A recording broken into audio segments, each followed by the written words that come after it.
Que faire d'une éolienne immobile lors d'un jour sans vent? Pour certains experts et entrepreneurs, la réponse se trouve dans les mouvements sous-marins. Un système innovant propose qu'un champ d'éoliennes en mer pompe de l'eau dans un équipement qui utiliserait ainsi la pression naturelle des fonds marins pour faire tourner des générateurs d'électricité et qui emmagasinerait l'énergie jusqu'à ce qu'on en ait besoin. Nous avons trouvé une solution que nous appelons la batterie océanique, explique Friedlich, patron de la start-up néerlandaise Ocean Grazer, effectuant une démonstration du système au Grand Salon de la TechC, à Las Vegas.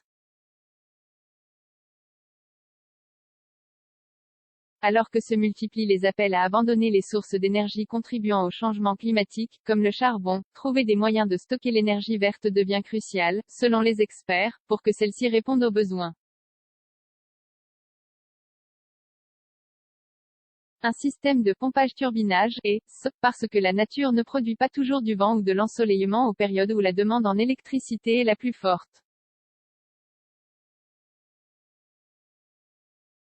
La batterie océanique de Friedlich fonctionne grâce à d'énormes poches reposant sur le fond marin rempli d'eau de mer par une éolienne.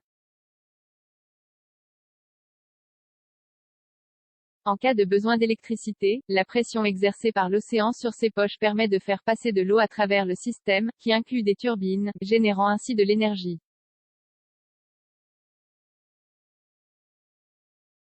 Le coût constitue l'un des aspects fondamentaux à considérer dans la production d'électricité. Or un système de stockage impliquant une batterie quelle qu'elle soit s'avère non seulement onéreux mais présente aussi des risques de fuite et de contamination de l'environnement océanique.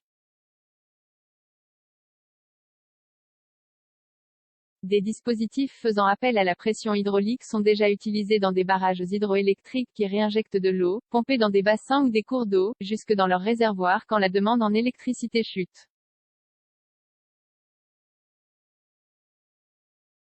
Ce principe, appelé pompage-turbinage, permet ainsi d'emmagasiner des ressources destinées à alimenter les turbines du barrage.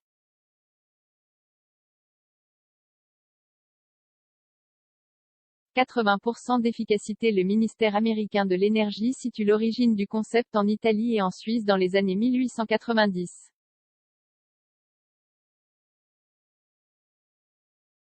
Des installations de ce type existent désormais dans le monde entier. Concernant la version sous-marine de ce type de stockage, Ocean Grazer n'est pas seul sur le marché. FLASC, entreprise affiliée à l'Université de Malte, a conçu un système utilisant une électricité produite à partir d'énergie renouvelable pour pomper de l'eau dans une chambre contenant de l'air pressurisé, qui peut ensuite faire tourner une turbine hydraulique pour générer à son tour de l'électricité. Un autre projet, baptisé Stency, utilise des sphères de béton caverneux pour son mécanisme, testé dans un lac d'Allemagne en 2016.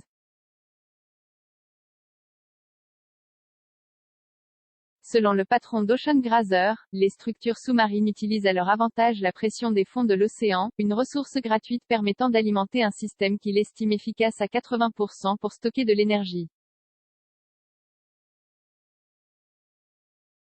Friedlich considère les structures de stockage comme une question clé des énergies renouvelables, dont l'utilisation est en plein essor dans la consommation énergétique mondiale avec la chute des coûts de production.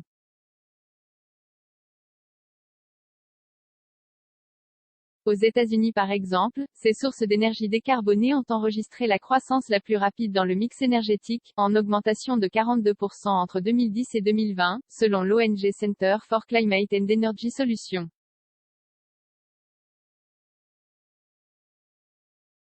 Pour autant, la mise en place de structures comme la batterie océanique, à une échelle suffisante pour son intégration à un réseau d'électricité ne se fera pas avant plusieurs années.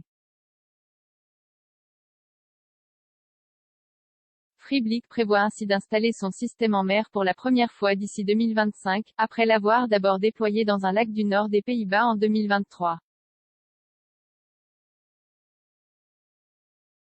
2 commentaires 16 partages partagés sur Messenger, partagés sur Facebook, partagés sur Twitter, partagés sur Flipboard, partagés sur Pinterest, partagés sur LinkedIn, envoyé par mail. Sauvegarder une faute? Imprimer.